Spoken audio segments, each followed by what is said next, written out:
God. Okay, we have, we've got a heavy hitter today for me. Yeah. And we've got a guest. And we have a guest. Hi, Mac. What's up? It's Mac. We've got someone who is really near and dear to my heart, someone who's close in my life. Her name is Mac, and she has many roles in my life. But she's here today because today we're talking about my accident. Welcome to the Hit Home Podcast. You're here with Natalie Hashka, city girl turned entrepreneur who transformed a dream into a successful real estate brand, making her first six figures at just 20-something from a house flip. I'm here with my co-host, Layla Anderson, and this is where we come to have raw conversations and build real connections around life, entrepreneurship, personal growth, pop culture, and real estate.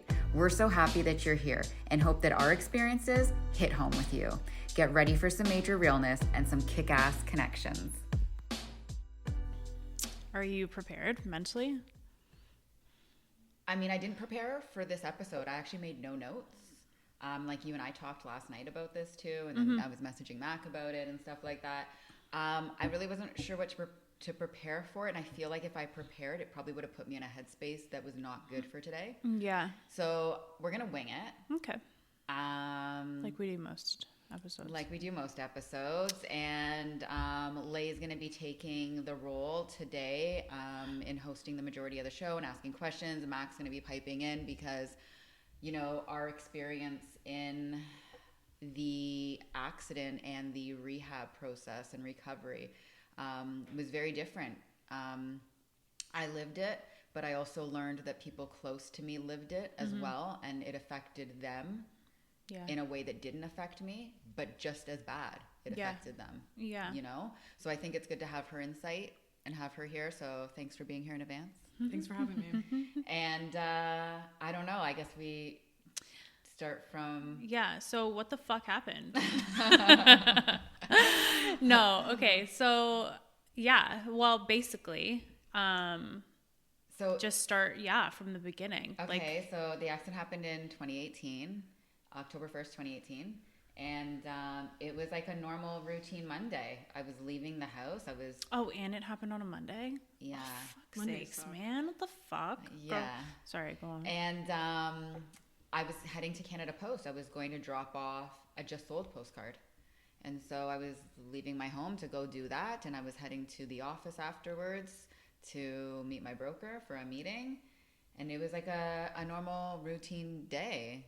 I was in a great mood. I left my house in my new car, and I remember being October 1st, one of my favorite songs came on, Bone Thugs and Harmony, first of the month. And I had it in the car playing, and I was singing along as normal. And that's when everything kind of happened, 5 minutes from home only. That always happens. That's what they say. Yeah, they say it's like you're most likely to, something's bad is about to happen. And like, right. You know? Yeah. And, you know, it's weird to think because I worked in Toronto and I had, like, Ontario as my whole territory for my previous career. Nothing ever happened. Yeah, it always happens close to home. Thank God. I mean, not that I'd wish this on anybody else, but, like, I can't imagine, you know, had I had been far away from home and this happened. Yeah. But basically, I mean, there's things that I remember and that I don't remember. So where were you? I was on Governor's Road. Okay. Heading towards Ancaster. I almost hit a deer there. I remember, and the first time you came to my house, the first time I went to her house, I warned her to be careful driving on Governors. Yeah, sorry, go on. Because the deer and like your office. I know every time we meet, you're like, yours like, let's not meet at my house. But like Paris is 28 minutes from my house. It's like straight up Governors. You just go straight and you get to your office. You know that, right? What do you mean? To your brokerage. It's like so close to my house. Oh yeah. It's just like, it's not like an ideal road to take, yeah. What we learned while I was in my hospital stay, there were numerous people in the trauma ward that had accidents on Governor's Road while I was there. It is like one of the number one areas to get hit. It's wild. And like Mac also lives in Dundas, and like I don't think anyone knows that like Governor's is such a high traffic area for accidents. I had no idea. None of us knew that until we were in the hospital. Yeah. So it's pretty scary. You only have 2 lanes, and they're going like one in each direction. Yeah. And people often speed. And you have like the Dundas Valley Correct. Like the bends conservation and stuff too there. So you're going to, it could be anything. Yeah. Yeah. Okay. So sorry. So, no, it's all good. So, because I sustained a concussion and there was head trauma, there's parts of the accident I don't remember. So, for instance, like, I thought the accident occurred much closer to home than where it actually happened. And I actually drove that road here this morning. I don't drive that road often because it does create a lot of PTSD for me and trauma still. And it was part of my therapy, learning to drive back up that area, because I would just like clench the steering wheel and like sweat profusely. So it happened up higher than I remember it happening. And he basically came into my lane and crossed the line and hit me at what I've been told 130 kilometers head on. Holy shit. So I don't remember him hitting me. I remember the sound. And I don't know if you're even aware of this. I know Mac is aware of it, but like sounds still startle me. Anything loud. Yeah. I could be in the grocery store and someone drops something, someone raises their voice. Yeah, I've noticed that. Sirens. I'm like very much still bothered by like loud sounds. So yeah, I just remember him coming. I think I'm an excellent driver. And I tried to avoid him, and he ended up straightening out his wheel, which was ridiculous. We could have just both gone in the ditch, like opposite directions, and then he straightened out and ended up fucking hitting me anyways. So he was a bad driver. But was he drinking? No, he was not. Was it distracted driving? Like, what was it? So I later found out it was distracted driving. Yeah. He was, at the time of the accident in 2018, a 61-year-old male is what I was told, from Brantford. Being, the joke in my family is like, I'm an angel. So like, being as angelic as I am, my concern was like, did this man have like some duress under the steering? Like, I thought something was wrong. Like I was like, is he okay? But it was distracted from what I was told. And yeah, I don't remember much. I was told that I spun out numerous times. My car was pretty destroyed. Obviously it was a total write-off, and it was only a couple months old. I bought it for my birthday at the time in April, and the accident again was in October. I couldn't find my phone because I had my phone in like the dock in my console, but it had flung. And so I just remember feeling for it, and I found it. And the last person I had spoken to the night before was my mom. And so when I opened up my phone, I guess I had hit that, and that was like the first call on my call list. And so I called my mom, and I just remember gasping for air. And I don't even think my mom understood the complexity of the accident at that time. And I don't think she heard it in my voice. The severity of it, yeah. Right? You didn't say much either. I don't remember. You were like, Tada got hit. And she asked you where, and you were like, the top of Governors. And then she called me and was like, what is the top of Governors? And I was like, I don't fucking know, that road's so long. Right. We couldn't figure out where you meant. Like, I thought maybe outside your neighborhood. I didn't think it was like as high up. Right. So you were out because it was your birthday the next day. Yeah. And so you were out for breakfast. And your mom called me, and like, she didn't, it sounded like a fender bender. Right. Because we didn't know severity. So I left breakfast and went to your mom's house. Right. And so meanwhile, my mom, I guess, was en route to the scene. And at this point, now we've held up traffic on both ends, and there's people coming up to my door. And, I wish for the life of me I could remember, because a gentleman came to my door, and I just remember he put his hand in my window, and he had a tattoo on his hand, and he just said, don't move, and he called 911. And I didn't know where I was because the front of my car was gone. I had no glass. I had no mirrors. My airbags had deployed. My face was burnt.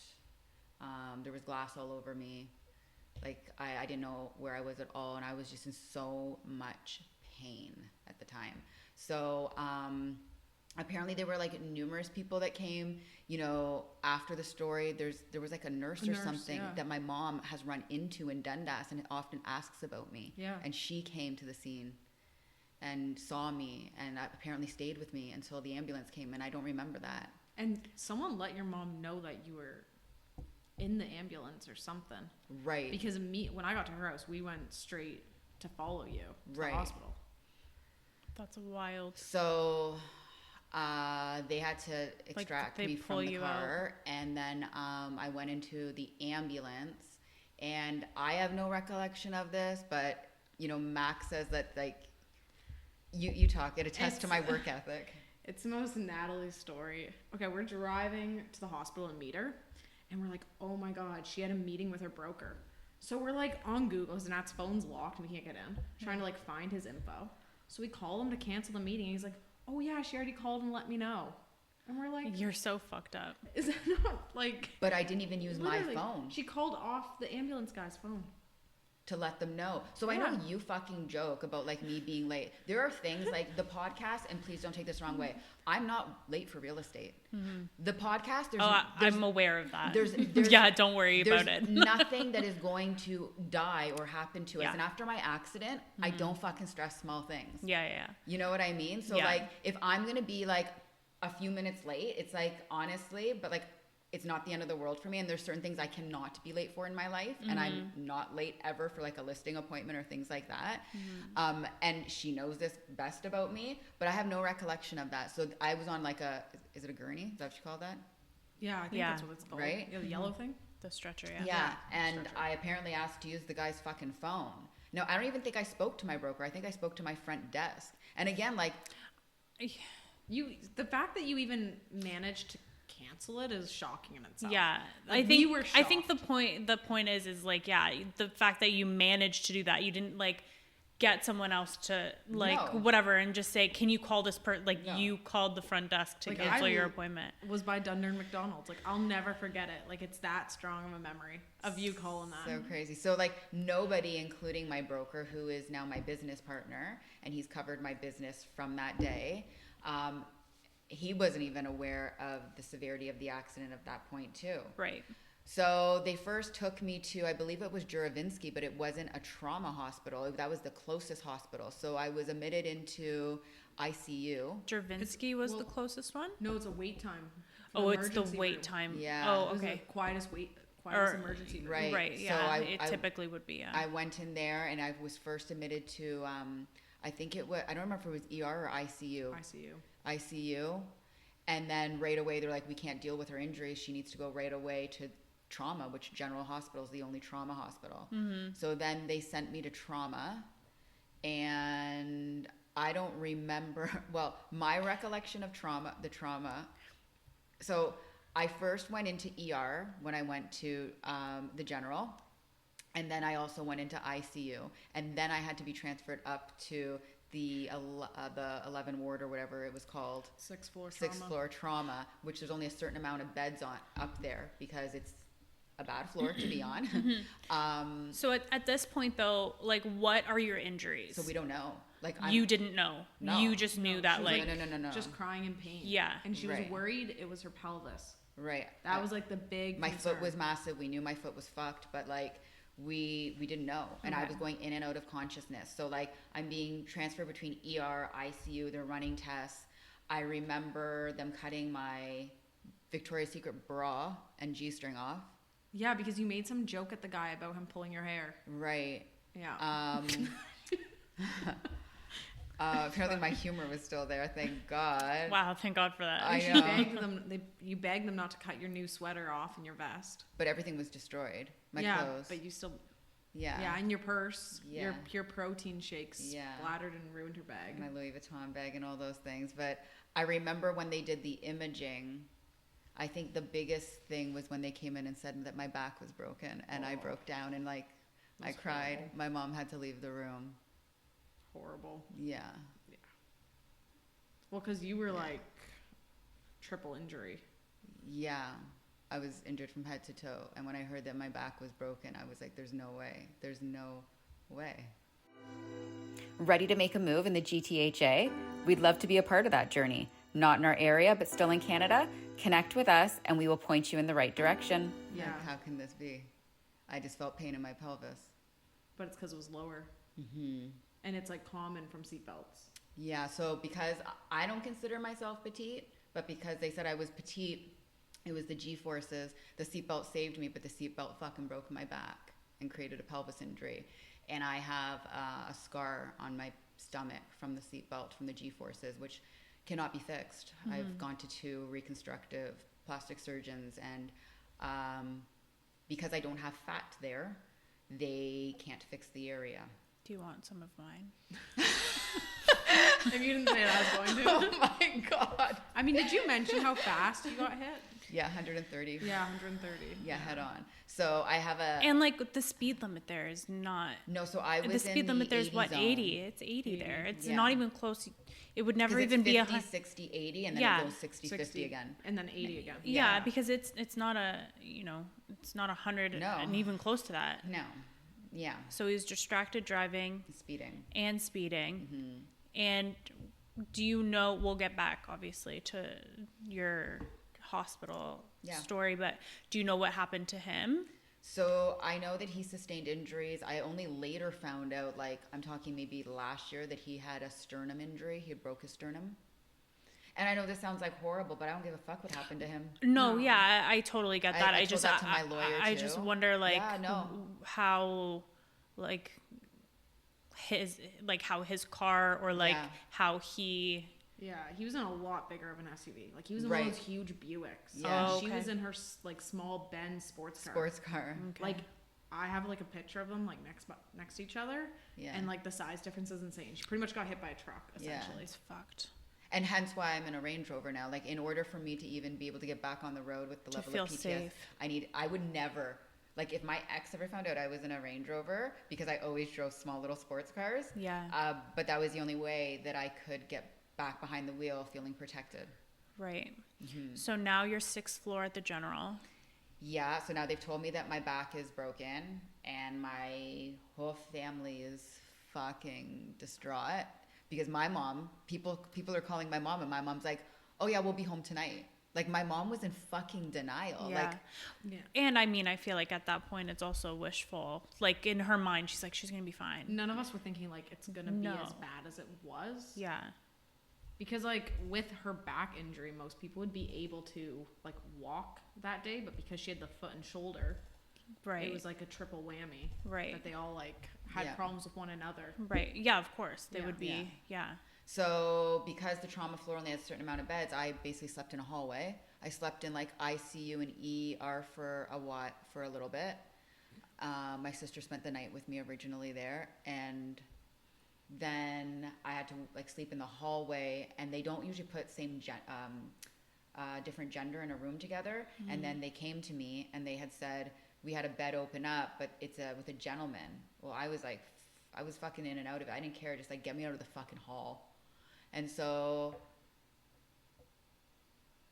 I have like a friend for life now because like this guy and I were like supposed to be together. Yeah, he's funny. Dave and I. Yeah. And Dave, the reason they let you guys be together was neither of them could get out of bed. Right. So there was no There's like, no worries. like Which is- threat yeah, or yeah. like anything Yeah. like that. So Jesus.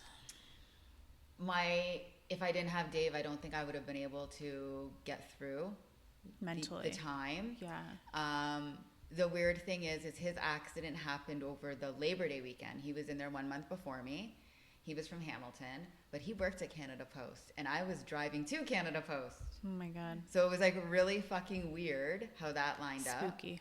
He had also just broken up with his girlfriend, and I had broken up with my ex. So we were both like single and wanting to kill somebody and like fucking hated them. Raging. Yeah. Yeah. Yeah. And so Mac was with me every day at the hospital, every fucking day. And then my mom had hired an outsource, like an external PSW, to stay with me. I was pretty adamant on not having guests and not allowing guests. Very. We kept it under wraps. It was like very clear that I did not want the outside world to know. My work had to continue. I had people covering work. Mac was helping me at the time as my assistant. My broker was helping me covering my business. And the thing about real estate is that it don't sleep. No. And I can't call in sick. Yeah. And business must go on. So I had to fucking figure out quick and damn quick in my busiest year to fucking Because figure out. that was a busy year, like a very busy year. Yeah. You know, I'd gotten awards that year, and it was a really successful year for me. And so I had to figure out quick how to make sure that things how are you going to be covered. How are you going to, you know, finish your year off fourth quarter? Right, exactly. And like my concern was my clients, obviously. But more than ever, my concern had to be like me at the time, you know? Of course, yeah. So at this point, so they tell you your back is broken. They tell you about your other injuries as well. Yeah, which was my foot. I had a broken shoulder. I have a tear in my shoulder, but we didn't find that out until later on, until like the injury wasn't healing properly. You had your ab thing too?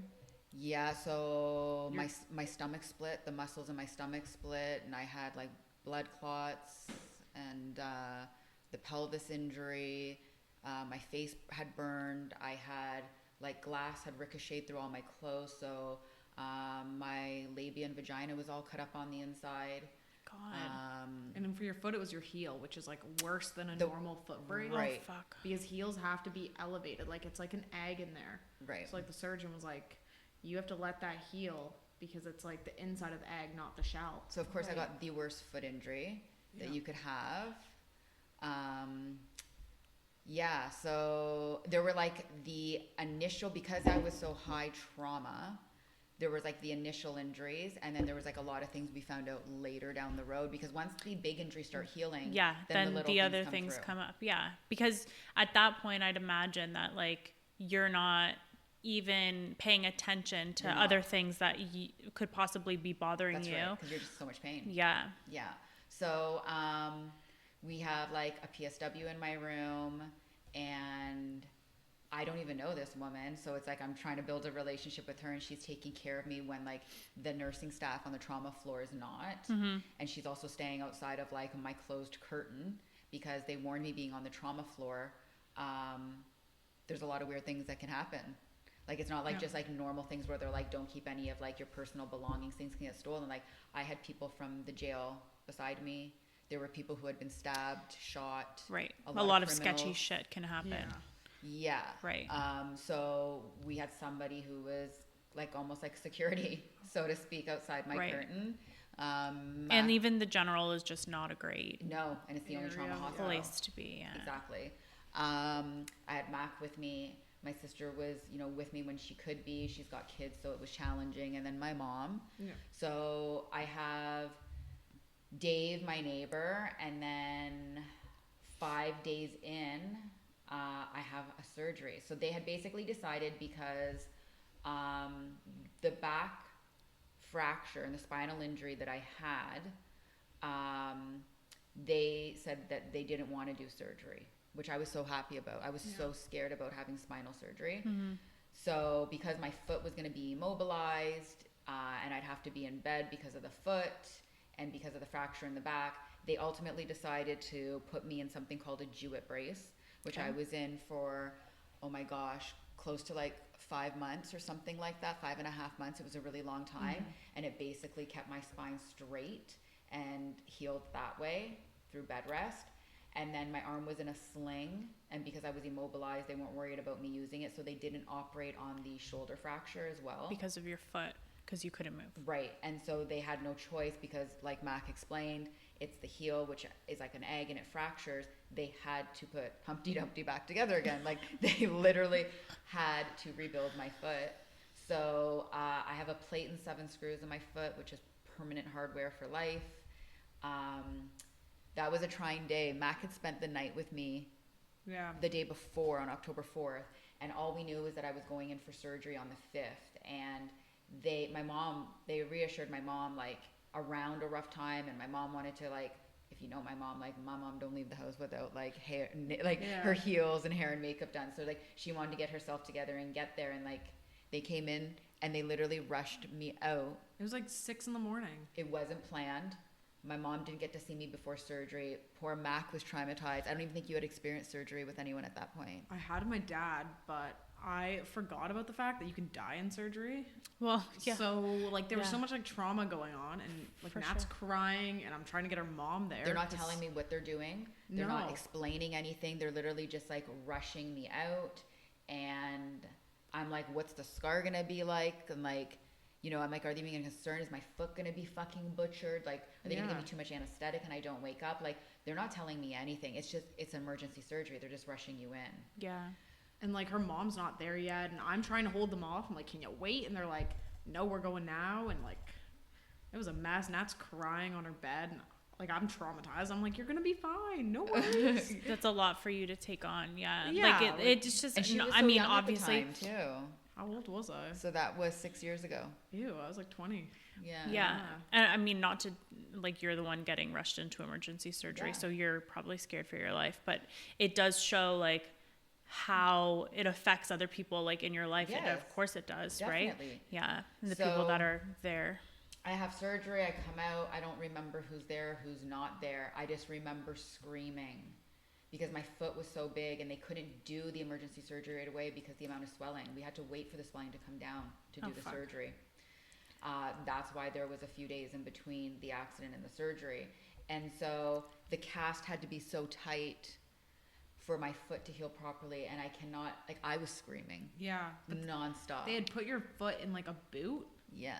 For all the days up to the surgery. Right. To keep the swelling down. Yeah, but, like, it's painful. Of course. And then she's like, put air in my boot. And I'm like, am I allowed to put air in your boot? Like, I don't know what the protocol is. Yeah. And so, I was in a cast. I had the foot, and I was in the hospital 3 weeks because they have to get you out. Now, because of my level of care and I needed 24-hour care, they wanted to put me in a convalescent unit. And my family was like, absolutely not. Like, you're not going to go be with seniors. Mm-hmm. And, like, it was clear that I was going to be out of my home for at least 6 months. So, like, this was going to be a long stay. So we basically made sure with my insurance, they went and looked at my mom's house, and through my insurance coverage, we retrofitted my mom's house so that I could have my PSWs there and have 24-hour care so I didn't have to go into a convalescent unit. Right. So from the general hospital, that's when I went to my mom's house. So how long were you at the general? 3 weeks. 3 weeks, and then you're at a commission. Right. So then I'm taken by ambulance to your mom's house. Right. And you're, like, in a hospital bed? In a hospital bed. Yeah. In, like, the back room. Yeah. Because she couldn't go home because of the stairs. Right. And her front door. Yeah. Doors weren't wide. Yeah. There were so many things to, like, think about. Like, literally, like, no main bedroom, the bathroom situation, everything. Yeah, right? no, yeah. Yeah, so I couldn't go back to my house. The hospital stay was interesting. I don't think I would have survived without you and Dave, no doubt. You kept me entertained. She got me a little basketball net. We played basketball. It was fun. Dave helped me through my first shit. He played music because I became was the term, is it sepsis? Septic, yeah. Septic, Yeah. That's a real estate term. Sepsis. Yeah. Stop. The blonde's real. I hadn't taken a shit in I don't know how long, and it didn't seem like anyone at the hospital was concerned. And so we had to try and force me to shit. You were also, like, throwing up at that point, were you not? Yeah. From it? And you're on like pain meds and shit too. Well, they pumped me through opioids and everything. Yeah. But they pulled me off of them by my request 5 days in. Yeah. You're a psychopath. But it takes, like, 3 months to actually get out of your system. We Googled it. It was insane. And I had, like, some crazy shit happening to me. She was, like, they're hardcore. Hallucinating, hot and cold, like, full on, like sweats, like I was coming off real drugs. Oh, yeah, for sure. Like, your dreams were really vivid. Yeah, my dreams were vivid. You had, like, a dream at my wedding. But people had full conversations with me that I had no recollection of. Yeah, but they said I was normal. My stay, I don't know. I didn't really talk to anybody. I had my headphones on a lot. I played on repeat Through the Wire by Kanye West. barely ate, but when I did eat, I mean, my menu, I kind of liked the hospital food, and they laugh because I eat all like the healthy food. Mom, do you want me to bring you like anything? I'm like, no, I like my yogurt and my healthy Special K. She liked that it was measured out. She's like, it's all proportion correct in your body. Everything's really starting to come together now. I'm like eating the bagels. Like this day, oh my God. General Hospital bagels. Oh my God. Like we would take her in for appointments, and me and her mom were getting like a bag of bagels. Yeah. So, you know, I had people wiping my ass, literally. It's just, you lose so much of your autonomy when you do. get, even that when you was get. the exact word that my OT used. Yeah, even when you get, like something major happens to just one of your limbs. Correct. You were literally fucked. Yeah. From head to toe. Like they put me in a wheelchair and I couldn't even wheel myself because I had no use of one fucking arm, and then I couldn't even like use my feet because I only had one fucking foot. And from going like, you know, as someone who was hyper independent for basically your whole life, and then especially going through what you went through earlier in the year, to literally losing your autonomy. Mentally you must have been fucked. So like I wouldn't have wanted to. I was lying there in the hospital bed and all I could think to myself was, how the fuck did I get here? I have done good my whole life. I'm a fucking Greek Orthodox. I went to church. I do nothing wrong. I like treat people the way I want. And I had this man fucking cheat on me at 15 years with numerous women. And then I fucking am in the right place at the wrong time. And I fucking blamed myself. I blamed myself for so long. If I just left earlier, if I just left later, if I had fucking made a right turn and not a fucking left turn.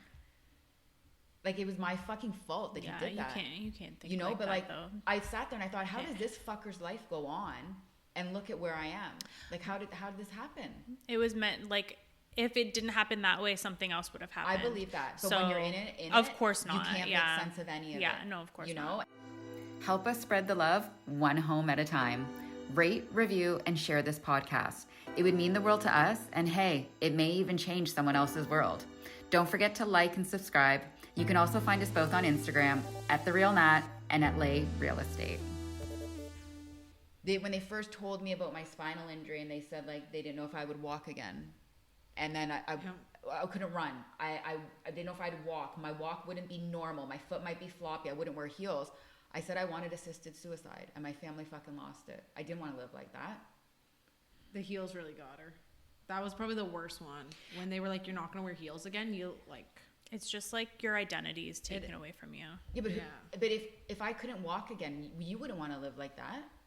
Well, no, of course not. You know? And it's and my family had to walk out of the room, but I was like, I don't want to live like this. This is fucking bullshit. Like, you're telling me I have to fucking recover and fucking like suck this up, and then I might put in all the work. Mm-hmm. And like the thing about me is like, when they told me all these statistics in the hospital, and I said, you know, they thought it was the drugs, they thought it was the opioids, and I was like, yeah, you don't know Natalie Hashka. And I said, like, who were your clinical studies on? Were they young people, fit like me, work out? Did they eat take supplements and eat like well? Because like, you're telling me all these stats, that's not gonna be me. And like, it was very clear early on that my insurance was going to cover the best kinesiologist and the best physio, and that's where my money was going to go, because there was no other option except for I was coming back. Right. And I was going to come back as best as I could come back. Yeah. But I was not listening to any of the fucking stats that they were feeding us at this time. I was like, bring it on. Like, I literally was like, I'm going to approach this like anything else in my life. Yeah. Just another challenge. But it's hard not to get scared when professional is telling you like, you know, your whole identity could be completely stripped away from you because of one stupid thing that happened. Totally. Right? Yeah. It was like super scary and not knowing the outcome. Yeah. So, you know, there was that, and Dave and I still keep in touch from the hospital, of course. And it was weird because we never saw each other. There was always a curtain, and even when they would bring him through for testing, they would like close my curtain. So I don't even remember when we first saw each other, didn't see each other. I don't think we ever did. Still don't know if I've ever seen Dave. I have no clue what this man looks like. Right, so I think we found out because I think after the fact we sent a picture of each other through text. The longest game of Love is Blind. Literally, I know. It's no joke. Literally, just a curtain. Just a curtain in a way. I remember his family. Yeah. Because like his family would walk by. They were so lovely. Aww. Yeah, they were so good. And like my mom would buy him food and bring him stuff when I said I didn't want like fast food. She'd like, she would give it to him. Bring you a burger? Yeah, and he'd be like, yeah. Yes. Oh, totally. so sweet. Yeah. I think I brought you spaghetti once. Yeah, your mom's. Yeah, my mom made her spaghetti once. Aww. Yeah. But like, I remember this one time they were wheeling me and I had the brace on. And of course, like the brace like was like almost like a push-up bra. Like it literally pushed my titties up so high. And even in my most fucked up, disgusting state, like I'm getting sponge baths, no makeup. They're like braiding my hair because like my hair can't be done. Like a security guard picked me up in the hospital. A correction officer from like the Barton That doesn't surprise me at all. I know. Only me would get picked up on the trauma floor. That doesn't surprise me at all. No. I hear stories. My husband used to do like hospital security. Okay. So I've heard it all. Okay. Yeah. So there you go. Yeah. So it's like a normal thing. Yeah, apparently. They're all dirtbags. And then I had this one nurse. She was Asian. What did I call her? Shorty? No. Shorty, yeah. Yeah, she was awesome. hilarious. She was so funny. She was like my favorite nurse, and everybody knew not to mess with me because when someone messed with me, my mom was at the nurse's station. Yeah. It was like Yeah. no fucking joke. Yeah. No. But yeah, I had male nurses, and like it's so weird because they had to log roll me. Mm-hmm. So basically, like they're taking the sheet and they're Yep. rolling you because like I had to eat lying down and I had to sip through straws because my back. I had to take my pills lying down. Like I could not be elevated. You'd be like pretty much flat on your back for it to heal for a long time. Yeah. So, I had bedpans and commodes, and people were wiping my ass, and I had a catheter. Is this when you're at your mom's or in the hospital? In the hospital. Yeah. So, but when you were at your mom's, when I was at my mom's, no catheter. That's good. I was still using a bedpan, and then they had to teach me how to use a commode, but because I only had use of a leg. It was like super hard and I only had one arm. So like I couldn't use crutches, which people didn't realize. Yeah. You couldn't do the scooter thing. No, because you have to hold on somehow. I was fucked. Yeah. I needed 24/7 care. And was that on both, like the same side? Yeah. So it was my whole right side that mostly got affected. Okay. Yeah. Which is also your dominant side. Which is also my dominant side. Right. Yeah. So I couldn't even write with my right hand. So I had to eat with my left, learn how to write with my left, brush my teeth with my left, brush my hair with my left. So you're at your mom's. I'm at my mom's now. You have PSWs. Yeah, and I'm at my mom's now for like 5.5 months because I'm out of my house now in total for 6 months. And so what did your average day look like? Average day. Well, I didn't sleep because the PTSD gave me nightmares. So I was up most of the night. If I did fall asleep, I'd wake up screaming because I had visions of the Buick. And like still I get triggered when I see a black Buick or a Buick emblem. Mm-hmm. So like that's what I would see coming at me in my dream. Mm-hmm. And I'd wake up with night sweats. You also had the fire nightmare because she couldn't move. Right. She had a fear of the house like going on fire and her being trapped. Yeah, and it's still a fear of mine to this day. That'd be terrifying. It's something that has stayed with me long term. Yeah. Just being immobilized and not being able to escape. You always said you were hot too. Yeah. Mm-hmm. Which was the trauma. Yeah. Obviously not just the medications. So I'm at my mom's. I have 3 PSWs plus Mac. And I've got someone covering my business. I've got my mom helping too. And everyone's kind of doing their role to help. I wake up and I've kept my schedule. So even though I don't sleep, I'm still up early. I want to have my sponge bath. I didn't get to shower for 6 months, which a lot of people don't know. So for 6 months, I had sponge baths. Yeah, and you wash your hair in a sink. Yeah. The kitchen sink. Yeah, it's wild. The first time I had a shower, I didn't even shower. I just wanted to feel what the water was like on me again. So I would wake up and I would get my sponge bath. They would change my clothes. They would put my hair in a ponytail, a bun, braid it. And then I had breakfast at 8. We decided when I went to my mom's, we were going to keep the schedule the same as the hospital. So I had breakfast at 8. And then I usually would do something. Because I still had to oversee things with my business, which was challenging, like whether it was staying in touch with my broker who was covering the business, or whether it was still responding to stuff because people were still texting and emailing, and like I would have people help me communicate and stuff like that. There were still things that I had to do. Right. And so I'd have lunch at 12. In the afternoon was always physio for the longest time because I was immobilized. Physio came in-house. And like, you have to remember, people think physio is like these like big things. Physio for me initially was like, we're going to teach you how to brush your hair. We're going to teach you how to get out of bed. Yeah. Lift your arm. It would just like depend rotate. On like your level of like mobility in general, right? And they use like layman terms. Like they're like, okay, you're going to kick your leg out. Now it's like you mean like a leg extension? What do you mean? What do you mean kick it out? Like kick it out how? Yeah, in your face? Yeah. Because that's how I feel on the inside. Yeah. And it took a lot out of you.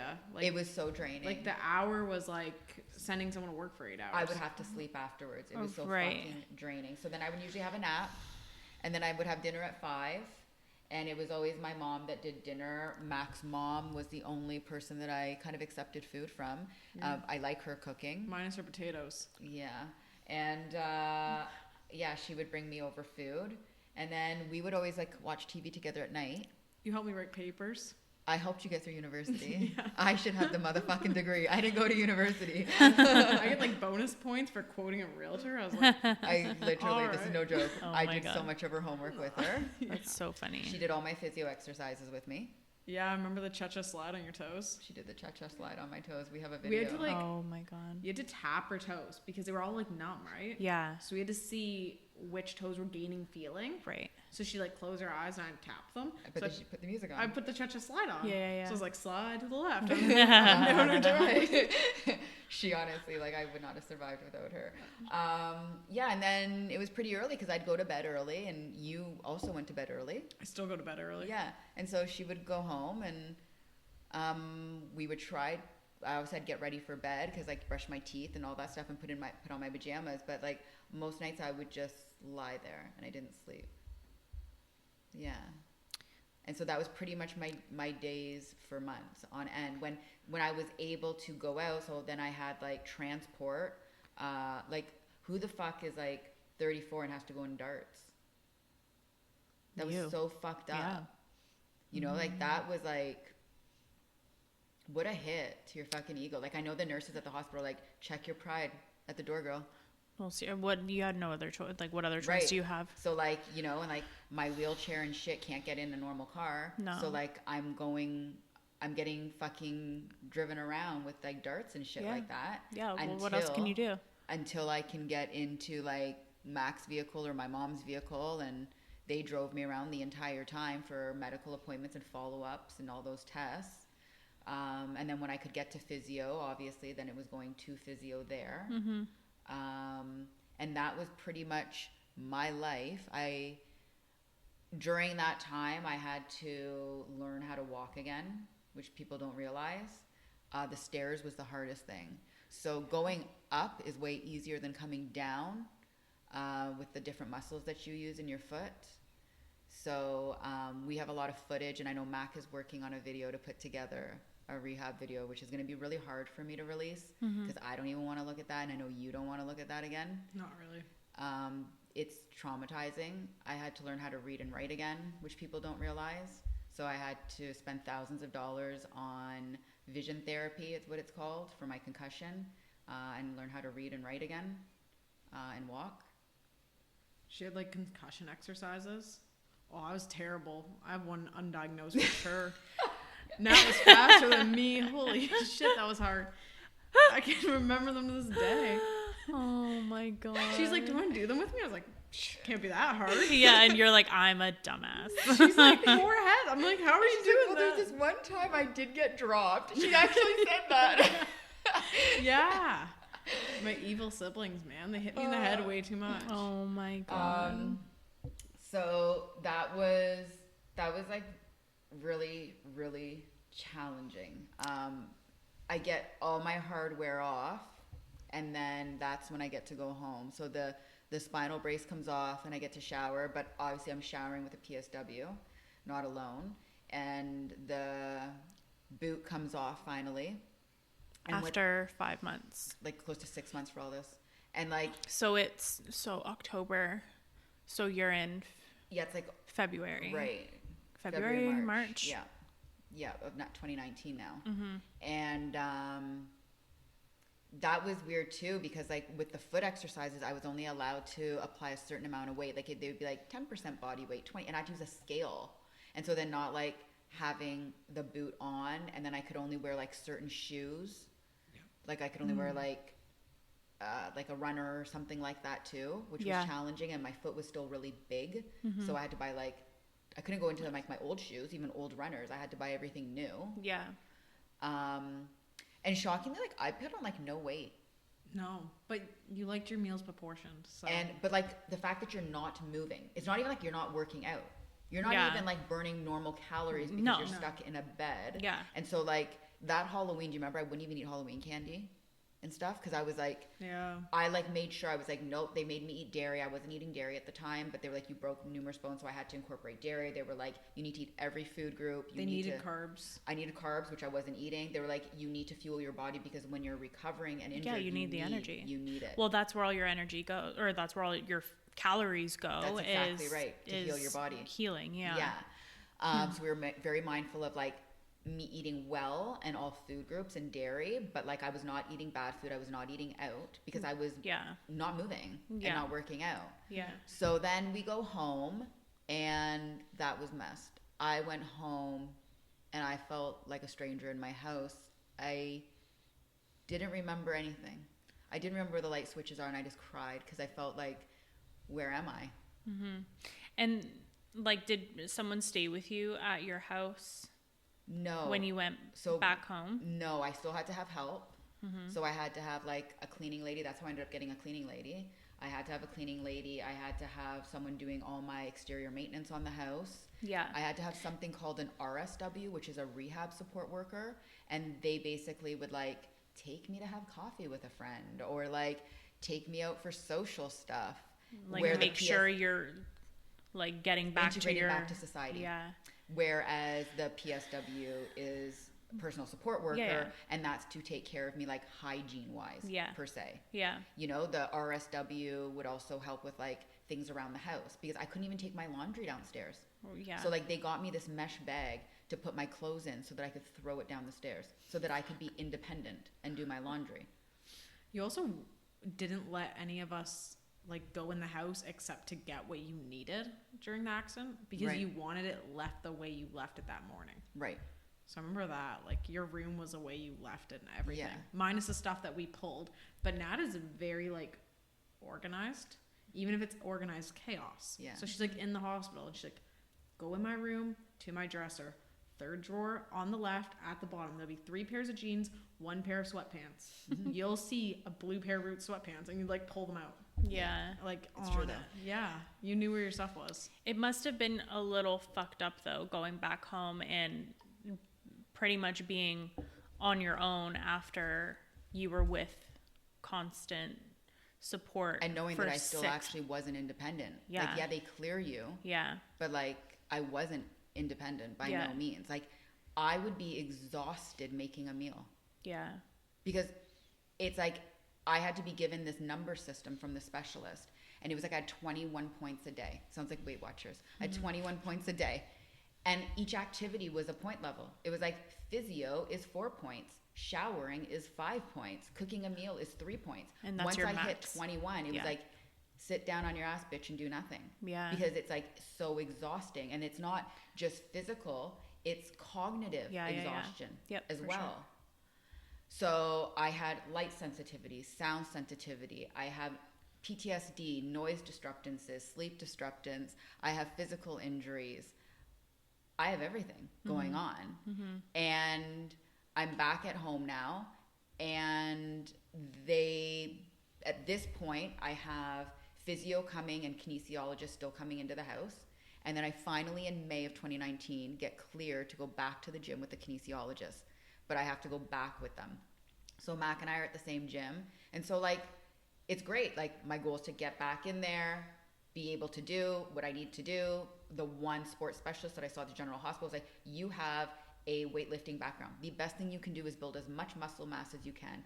Surround all the injuries with muscle, stabilize those injuries, and you'll be fine. And like, here I am on my journey now in 2024, and why people understand why I'm so crazy. If you ever had your mobility taken away, you will never fucking wake up a day in your life and say, I'm too fucking tired to work out. Yeah. And I'm going to fucking stay in bed and do nothing. Yeah.